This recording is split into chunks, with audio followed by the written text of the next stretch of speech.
Hello there, welcome along. Time now for Back Pages tonight here on Sky Sports News, bringing you a first look at the sports stories in the morning's newspapers. Joining us are Mark Ogden from ESPN and Henry Winter from Sports Illustrated. Welcome along to you both. Let's quickly run through the back pages.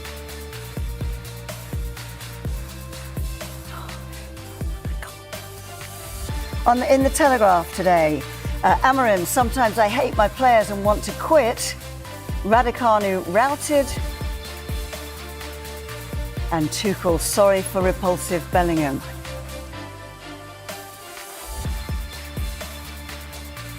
And in the Daily Star, also, sometimes I hate my players and want to quit. Plenty from Ruben Amorim in the morning papers.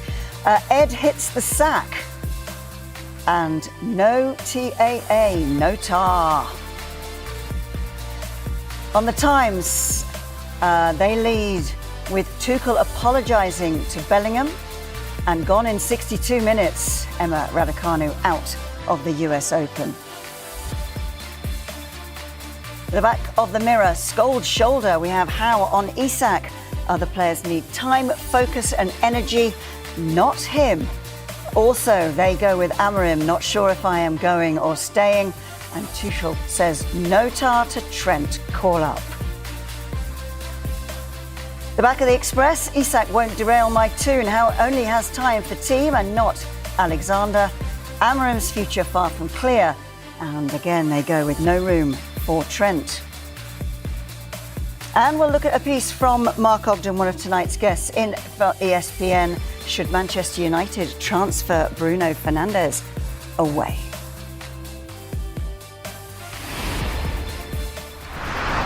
But let's start with that back page of the Telegraph discussing Ruben Amorim's future. It's not been the greatest of starts. In fact, that is a slight understatement of the facts. Where do you think, is this a must-win game, Henry, for Ruben Amorim against Burnley? I think if you're a Manchester United manager, every game is a must-win game, but he needs to sort his press conferences out first, because he's basically talking himself into, an early departure. I don't know whether he wants that, but I think the history of Manchester United managers is, well, A, playing with width, which he doesn't in his system, and B, being defiant. You wouldn't hear these sort of comments from Sir Alex Ferguson or going back in time from Sir Matt Busby. You need defiance as Manchester United manager. Biggest club in the country, probably the second biggest club in the world behind Real Madrid. He is in a huge place, and he has to sort of stand up and be strong enough. Oggy was there at Grimsby in midweek, and you had a manager cowering. You can't do that. What sort of message does that send out to the players? What sort of message does it send out to potential signings, to supporters? And then to come out in this press conference today, and actually inside the Telegraph, there's a very interesting piece from their reporter there, Mike McGrath, in which he talks about the sort of the intensity and the passion of Amorim. And when you see it close up, it is, there's an impressive side to it.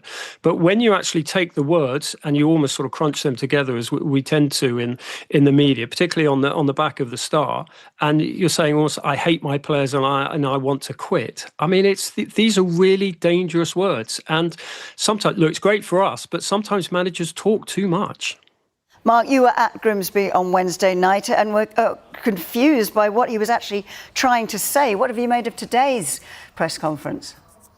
Yeah, he does have a habit of kind of being quite strong after game and reeling back a couple of days later in a press conference, and he's doing it again today. He was saying on Wednesday that his players showed him everything. You can't change 22 players, so something else has to change. And that was almost a hint that if you can't change 22 players, what do you change? Well, that's usually the manager. And it was almost like he was asking to be removed. And he said today that after the game he wanted to quit or he wanted to go. He said that today, which is, it just blows hot and cold. And obviously he's very emotional, and it's almost like Kevin Keegan in some respects. You just don't know what you're going to get after a game. He just explodes with passion and emotion and strange things that he says. But it's not great for Man United to have a guy who it's unstable to have a coach who lurches from one direction to the next in such short space of time. So today he's kind of tried to, douse the flames a little bit by saying that he loves his players sometimes, he hates them another time. Yes, he wants to go some days, but he wants to stay for 20 years the next day. I mean, Henry's talking about being defiant. I mean, there is a little bit of defiance in him in the sense that he won't change his system. And I think that is the root of his problems, that he's so wedded to this 3-4-3 system, which it's not working and he hasn't got the players to play it. And that's why United are losing games. And most managers or coaches would think, well, I need to save my job here. I'm going to have to change the system, be pragmatic, try and find a way. But he won't do it. It's almost like he's so desperate to prove that his system works that he's prepared to lose his job over it. And I think the way it's going, I mean, you asked Henry at the start, is it a must-win for Amorim tomorrow? I don't think it's a must-win. It's definitely a must-not lose. If they lose against Burnley tomorrow, I think that really could signal the end for him next week. Henry, are you getting the feeling that he's a bit out of his depth?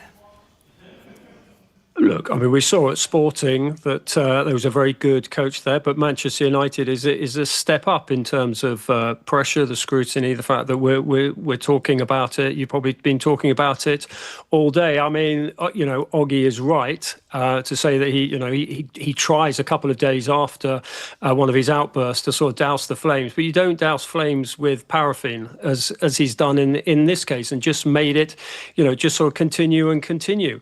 He's under huge pressure. The tactical thing, as Oggy rightly alludes to, 3-4-2-1. I mean, look, if you're Oliver Glasner, you've made the system work at Crystal Palace, but it's not the way the Manchester United play traditionally. It's not the way that this slightly hybrid, overpaid squad was set up. But look, Manchester United can get rid of the manager and he can walk out, as they've done time after time since Sir Alex Ferguson. But the issue is the culture of the club, because you have players at Manchester United who sort of underperform and then go and do well elsewhere. So what is it? It must be something about the culture at Manchester United, whether that's the tone set by the Glazers at the top, where it's all about them, it's all about sort of selfishness, it's all about what you can take out of a club rather than what you can put in it. Or is it down to the individual responsibility of the players? But it's a cultural thing as well as a tactical issue with the current manager. Mark, you've done a piece today about the tactical side, about this rigid 3-4-3, and you make a case that is Bruno Fernandes, the best player at the club, suited to that system. Yeah, I mean, I suppose the question was, is United's best player their biggest problem? And obviously Bruno Fernandes last season, many would argue that he almost kept Man United up with his goals and his assists. And you can't actually make that case, because without his goals last year, United would have been in a real mess. But because Amorim is so wedded to his system, he can't really find a perfect place to play Bruno Fernandes. If he plays him in an advanced position, then he hasn't got anyone in midfield he can trust to play in the two, which is Casemiro and one other. But if you put him in the two, which he has been doing recently alongside Casemiro, then they lose his ability further forward, and he hasn't got the ability to play a proper defensive midfield role. Neither is Casemiro, neither is Kobbie Mainoo, and neither is Manuel Ugarte. So in many ways, it's almost like, well, if United were to receive a bid from Saudi Arabia, which there was interest from Al Hilal at the start of the window, Al Ittihad had a sniffing around again. If suddenly somebody says, there's £100 million for Bruno Fernandes, should they take it and reinvest that money on players that can't actually get around the pitch, can be a proper holding midfielder in that midfield? I was speaking to one former player, and he said that if Declan Rice was playing alongside Bruno Fernandes, it'd be fine, because Declan Rice can do the job of two midfielders. He can run, he can cover the ground, he can pass, he can do everything that a traditional midfielder does. But United haven't got that. And with Bruno Fernandes in the side, it almost exacerbates their problems. So, look, ultimately, you can't get rid of your best players, especially when you've got a lot of bad players. But their best player right now is Bruno Fernandes, but he's not playing well enough to suit the system. There'd be a riot, Henry, if they sold Bruno Fernandes, wouldn't there?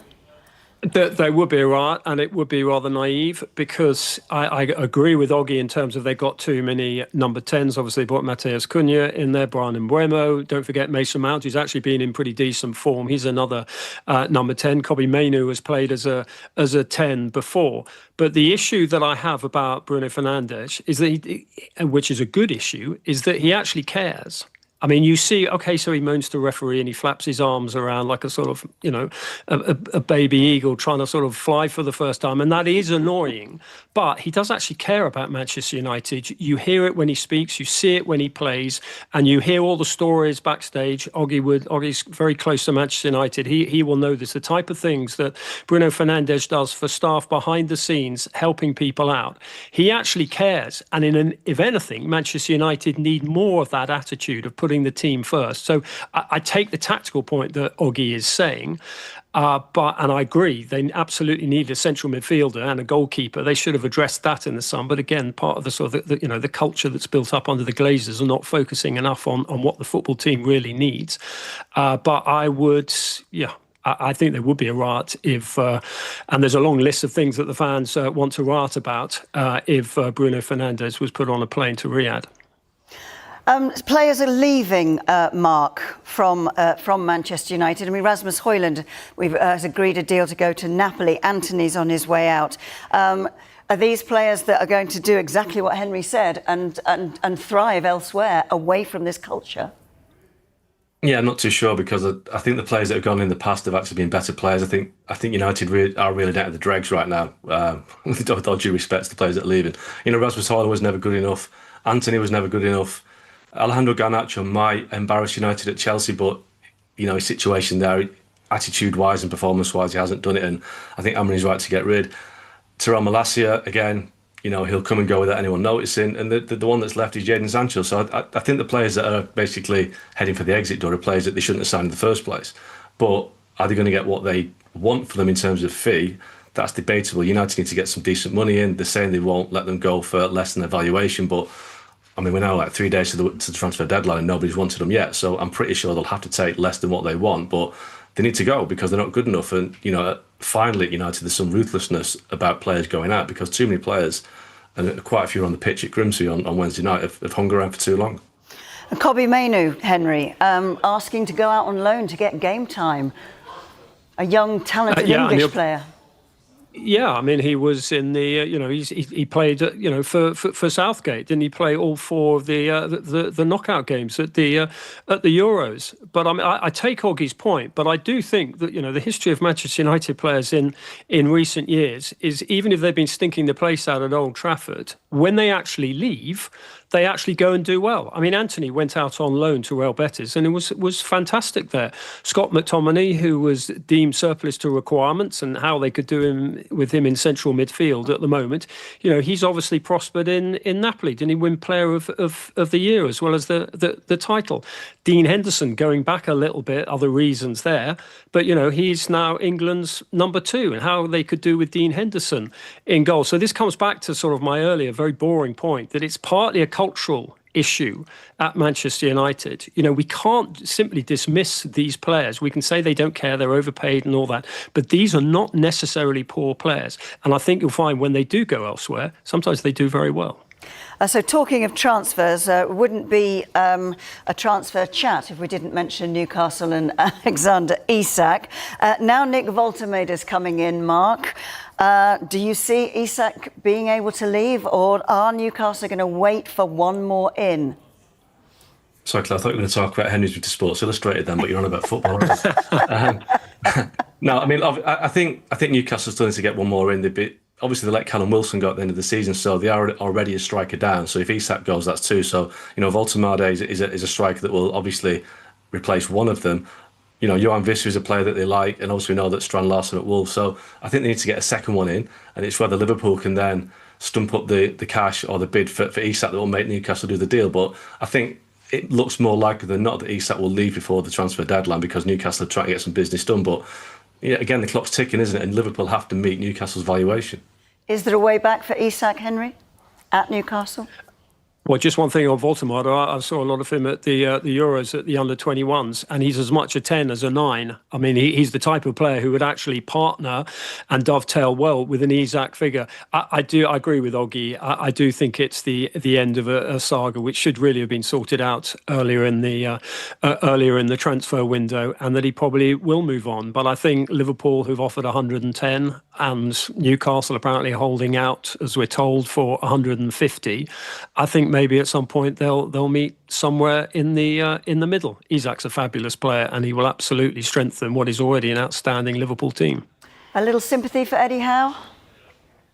Yeah, absolutely. Yeah, he's sorry, Oggie. He's the one person I've got huge sympathy with in all this, having to deal all this, and he's still getting asked questions about it today. And one thing we should remember, and I hope Isak does remember, is that Eddie Howe has made him a better player, a player who is worth whatever it is, 130 upwards.